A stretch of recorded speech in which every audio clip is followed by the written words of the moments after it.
Well, we're very, very excited and happy to have Tom Sizemore back in our studio. You were here about a year ago, I guess. Was it a year ago? About that, yeah. Probably about a year ago. Yeah, it was that long ago. Because I remember you telling us that you were going to write a book. And guess what? The book is here, and it's amazing. One of those rare times I did what I said. Yes. Out today is called By Some Miracle, I Made It Out of There. And I guess I'm about 85% of the way through it. And it's extremely honest. I mean, you really, you don't paint a pretty picture for the sake of painting a pretty picture. It wasn't pretty. No, but it's nice that you talk about it. I know, it's easy to just say that, but a lot of guys certainly would leave out a lot of stories. I think what's going to sell this book is the honesty of it. Yeah, just push that thing up real. Just break it in half. Who cares? Yeah, there we go. I don't want to break anything anymore. No? In here you can break shit. We don't care. Broke myself, so. I wanted to make it honest, so I just get it all out there, and yeah, no more skeletons in the closet now. Was there anything that you were talking about? Because I said to Tom in the break, I'm like, you really name names, because meaning that you name the people. A lot of people don't do that. A lot of people don't mention. I don't know. Name a name sounds like a punk to me, but I don't think I named names. I talked about certain people that had impacted my life. Well, naming names, I mean, you simply. I didn't say anybody like did drugs. Or No. But you mentioned real people. Shit. Well, the people that were in my life were real. Still, how many people don't do that when they write a book? I don't live in a fantasy world like our young people. Right. Or you can just say whatever you want on the internet and just slam somebody and then bomb somebody, whatever. And then not have any accountability. Go to a commercial. Yeah. Right. No accountability. No accountability. Nothing. Was there anything that you were covering that became really painful that you kind of wished you didn't cover while you were doing it? There's a book signing tonight at Barnes & Noble. Is that what he's throwing at you? Yeah. I think, Tell him we'll get to it. We know what we're doing. He's It's not my panicking. fucking first day in the rodeo. I know how to do an interview. I'll get to the plugs. Panicking already, that guy. He's panicky. No, he's not. He's my manager. He's a wonderful guy. All right, I'm sorry, Tom. What did you say? Was there anything? I left out about 99% of the people that are assholes. Was Really? there anything that you were covering that you kind of became really painful while you were talking about it, and you kind of were like, oof, I wish I didn't go into this, but it's too late. I've already started. Anna and David and I worked on the book for a year and 4 months. Wow. And we met 3 times a week. And we started, initially the first meeting was, we were trying to figure out how we would do and how we would do it. And I said, my first memory is when I was 4. And I said, why don't we start there, and we'll do the age of 4, and then we'll do the age of 5, and we'll do the age of 6, and we'll do the age of 7, and we'll do the age of 8, and that's how we did it. Right. So it was a huge amount of, she'd ask me questions, and I would have come in with things I wanted to talk about from age 7, and she would tape it, and then she would have it transposed, so you could read it, and she'd edit it, and then give it to me, and it was a painstaking process, and it was a tome, and that she was able to cut it down to 226 pages is quite a testament to her talent. It must be kind of freeing, though, to put everything out there so no one can really hold anything over your head anymore, right? All the skeletons are out of the closet. Yeah. The first time you tried crystal meth, you were sober when you heard about that, or that kind of was a relapse for you? Well, I was sober. I mean, I was clean. I wasn't doing drugs, but I wasn't sober. I mean, I wasn't working a program or anything. I just hadn't used since '97. Okay. So I initially was going to meetings and stuff. That's what I do now. I mean, now I do the footwork. All these these cliches that I just thought were, silly, and they all work. That's why they're cliches. Which is, you got to get a sponsor, and you got to work the steps, and you got to go to meetings, and you got to get a commitment. And if you feel like you don't want to do something with regard to your sobriety, that's probably what you should do. Yeah. And I don't like being such a serious person. But being sober is a serious business, and it has gotten lighter and more lighthearted. And Bob Forrest keeps. I don't get to talk to him enough. I talk to him often. Bob said as time goes on, the lightness in life returns. And but I was in seriously in bad shape. So I had to take it very seriously about. I just can't put anything in my body. I got an allergy with any type of substance. I mean, yeah. If I drink a glass of wine, I mean, it's just. I mean, I've done it enough times now that I know that I don't stop. I was amazed at how many, because you talk a lot about the relapses, how many relapses that you actually planned. Like, okay, I knew I was flying to Chicago. I think you said at the time your wife's mother was ill. She's like, I was planning to relapse and to get high. I didn't say I was planning to relapse. I was planning to get high. Well, yeah. Oh, get high. Yeah, because I was going to be out of sight of my wife, who I lost because of this addiction. It was, you gotta pardon me, Opie. I've been here. I've been in New York for a few days, and I'm just a little tired. I don't do drugs anymore, so well, I would be probably really more tired, or I might be like, really off the wall. Yeah. Like, when can we get this guy out of the studio? Strung out. Yeah, you know what I mean. I'm just a human being right now, and I woke up. Fine, man. I'm trying to drink my coffee and wake up. It's all good. But I lost Maeve over. I just exhausted her. I mean, I was much younger, and I was when Reggie Bush was at USC of drug addicts. I mean, I could just get through any kind of crack. I could see a little bit of ray of daylight there to get downtown. Wow. I'd land in New York at Kennedy Airport, and I had the same driver, and I didn't have to tell the guy what to do. He knew where to go. He went to Alphabet City. Jeez. And I had set up a system, I guess you would call it, where I could use drugs when I wasn't in front of people. That's hard to do when you're an actor. Yeah. And you're married. And, when you get caught enough times, you just go, oh, the hell with it. It's like, she finally caught me enough times, and because a long time no one knew but her for a great deal of time. And, finally, I just couldn't hide it from her anymore, and I didn't want to hide it. I mean, I had this huge secret. Yeah. And it was killing me too. And it was impacting my work, although I could tell, no one else could tell, because it was very subtle. I was missing the nuances, and I wasn't as facile. Because acting's it's a indefinable type of thing.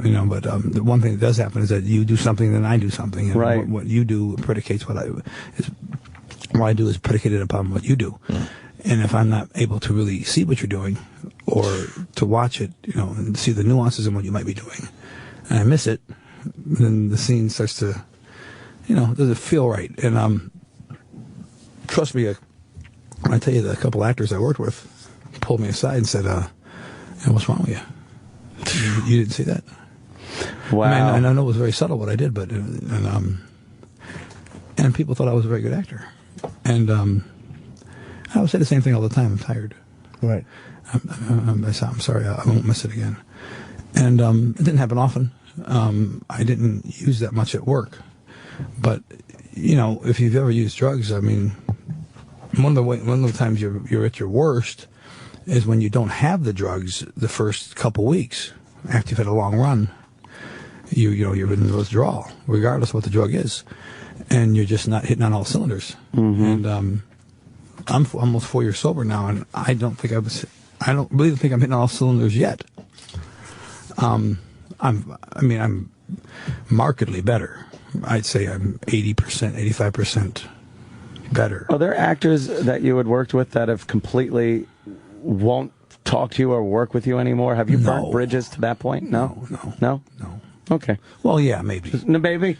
Yeah, one guy. But he's done a movie in 15 years. Yeah. He only did one. He's a singer. Oh, okay. Yeah, I'm guessing it's Mark Anthony, because there's a nice part in the book where you talk about fist fighting him. I didn't have a fist fight with anybody. Didn't it say you had to pull you I guys haven't had a apart? fist fight with anybody except my brother, Aaron, since I was like 17. What happened? They had to pull you apart? Were you yelling at each other? My brother was a bad son of a bitch. He'll kick the shit out of you, as he did me. He's 18 months younger than me, so doing push-ups under the bed when he was 12, pushing the bed up in the air. Jesus. To kick my ass. Specifically to kick my ass. Wow. With Mark, I mean, what was it? You guys just not... What am I going to do, hit him? I'm going to kill him. He's 92 pounds. What didn't you like about each other? What is there to like about him? I don't want to talk about the guy. I don't even want to talk about the guy. I mean, he told me, I said, who are you? He goes, I'm the next Frank Sinatra. It was downhill from there. Yeah, it's not really a humble... I never met the next Frank Sinatra. I still haven't. No, of course not. It hasn't been born yet. I knew Frank Sinatra. Did you really? Yeah, I was offered that miniseries with Gina Gershon back in '92. I was offered to play Frank. Wow. Oh, wow. And I met with Tina numerous times, and I got to go meet the old man. And what do you think of him? He's Frank Sinatra. No, I mean, what do you think? What did you think of him when you met him? He's Frank Sinatra. Just as simple as that. He was really great. Right. He gave me a couple ties. He said, if you do this, you got to lose about 30 pounds. Shit. You're going to play when I'm young. And I didn't think I had enough time to do it. And then as I thought about it, that's the kind of movie you would do with Scorsese or something. Mm-hmm. I turned it down. An actor named Phil Kazanoff did it. I don't know what happened to Mr. Kazanoff, but he was good at it. But I haven't met the next Frank Sinatra, nor have I met the next Michael Jordan. I haven't met a lot of the next guys. I haven't met the next Larry Bird. Right. And you don't hear Kevin Durant going, "I'm the next Larry Bird." That's cocky. I'm the next Larry Bird. Right. I mean, Kobe Bryant. I mean, can we talk about Kobe Bryant for a minute? Yeah. 17 years with the same team. He had more minutes played than any NBA player in history. You know that, right? I didn't know that. More minutes on the floor as an NBA player. And you take into account his postseason. They've gone deep in the postseason 12 times. Mm-hmm. And then the Olympics, and he's played that, however many minutes Michael played, he's played half again that many. He's played the equivalent of Chamberlain's minutes at 41. Wow. He's 34. He's 17-year-old when he came to the league. And I feel like he said he thought that everyone in Los Angeles was his brother and sister, and I just hope he gets better. And they say it's a 9-month rehab. They wore him out. He wore himself out. I mean, he didn't. I don't think he wouldn't take himself out of the games. D'Antoni's getting a bad rap here, but I think that I don't know how you stand up to Kobe. I mean, look. Kobe pretty much demanded to play every minute of every game because he wanted to make the playoffs. Yeah, they were in it, and he blew out his Achilles. And I really which is a rough injury. No, listen, they tore it in half. Yeah, I know. He got up and made the free throws, and walked off the floor. Now, Terrell Davis did the same thing and said he couldn't walk for 9 months when he tore his Achilles. Kobe didn't even act like it was really hurt. He got up, he made both free throws, he walked to the bench, he sat down, he refused any help, and he walked to the locker room. And no athlete that has ever torn an Achilles tendon has walked anywhere as they tore it. And I've maintained that it's Michael and Kobe, the two greatest individual. I think Larry might be the greatest team player in Magic. Those are my four guys. And I wanted to say to Mr. Bryant and his family, I hope that Kobe, I've been in LA the whole time he's been there. And I do feel like he's a brother of mine, and I hope he gets better. And it's going to be tough. So many great enjoyment over the years, and you're the greatest athlete of my generation. Do you feel like, you're obviously a very, very respected guy in the business. You're a very respected actor. Your work is tremendous. I mean, Natural Born Killer, Saving Private Ryan. I mean, there's a lot of amazing work. And then you had a downfall. You went to jail. And do you feel like... I went to prison. Okay, prison. Jail's a Holiday Inn. You went to prison. Prison's not the Holiday Inn. Prison's prison. Do you feel like you're kind of back where you want to be, or you're still kind of fighting your way back? Oh shit, man! I mean, I'm not where I want to be.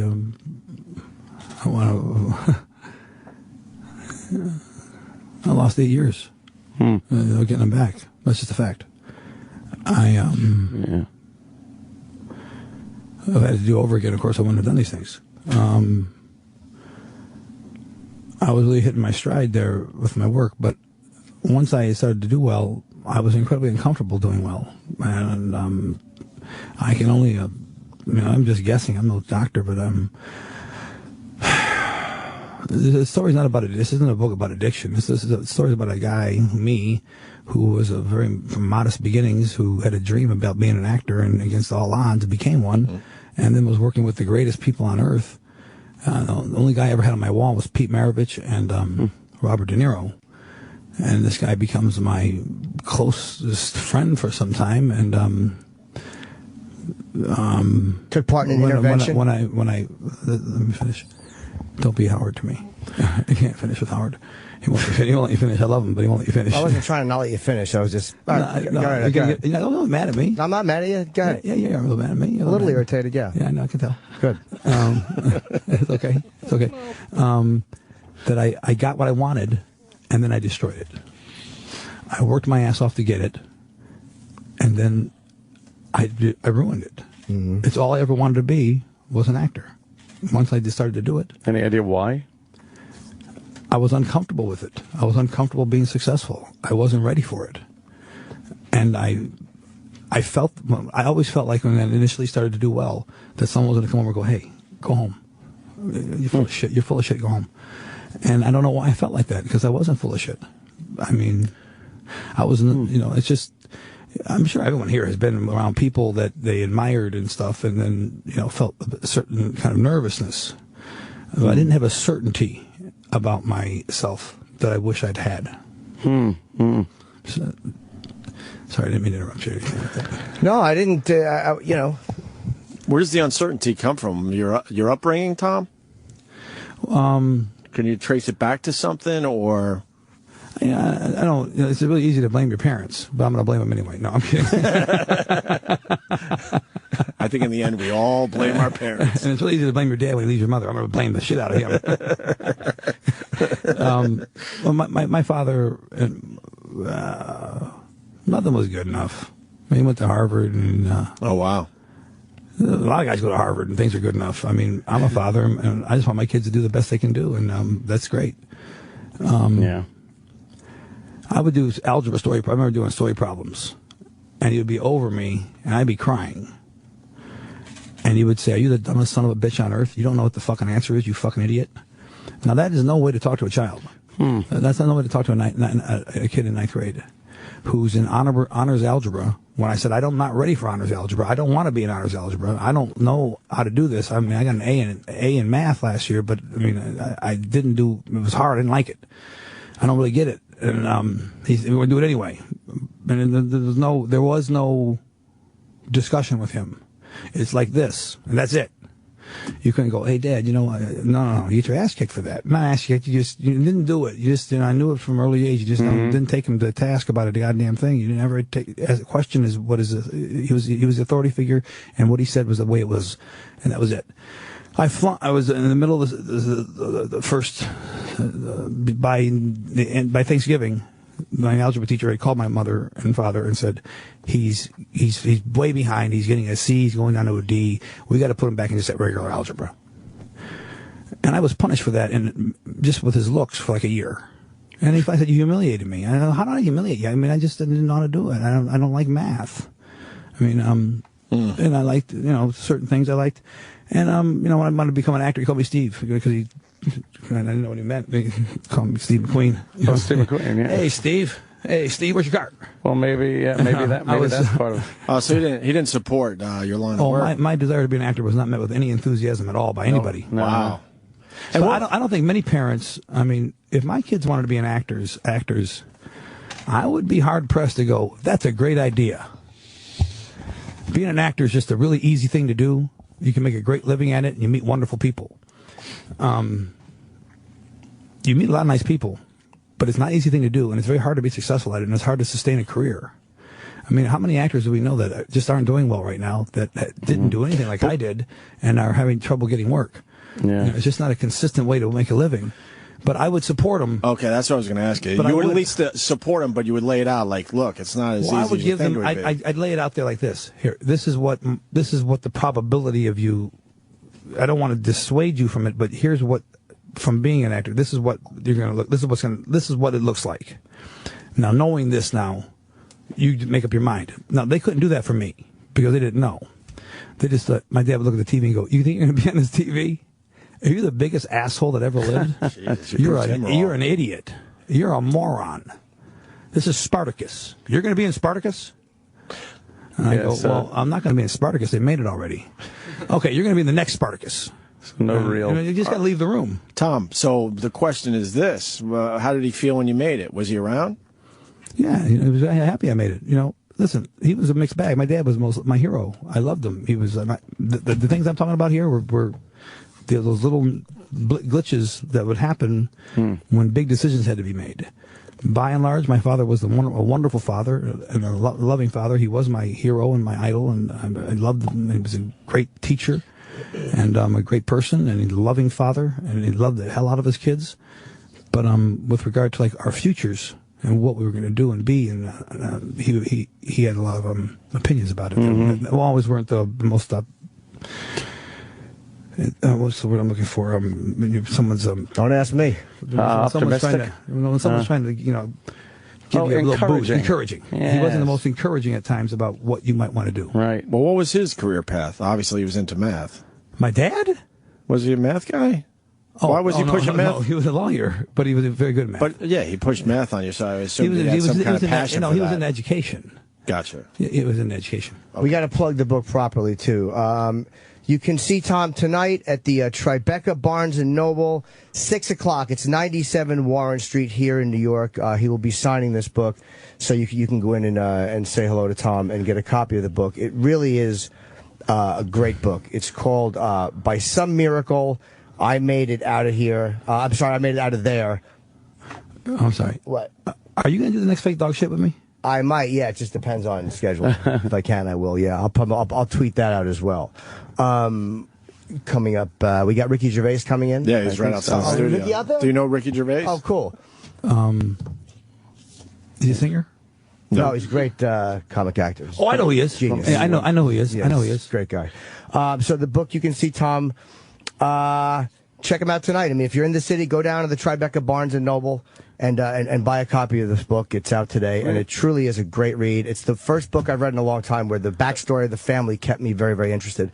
Really? Yeah. It really did? Yeah, the father being a genius and not going back to Harvard. There was a tremendous amount that I found fascinating.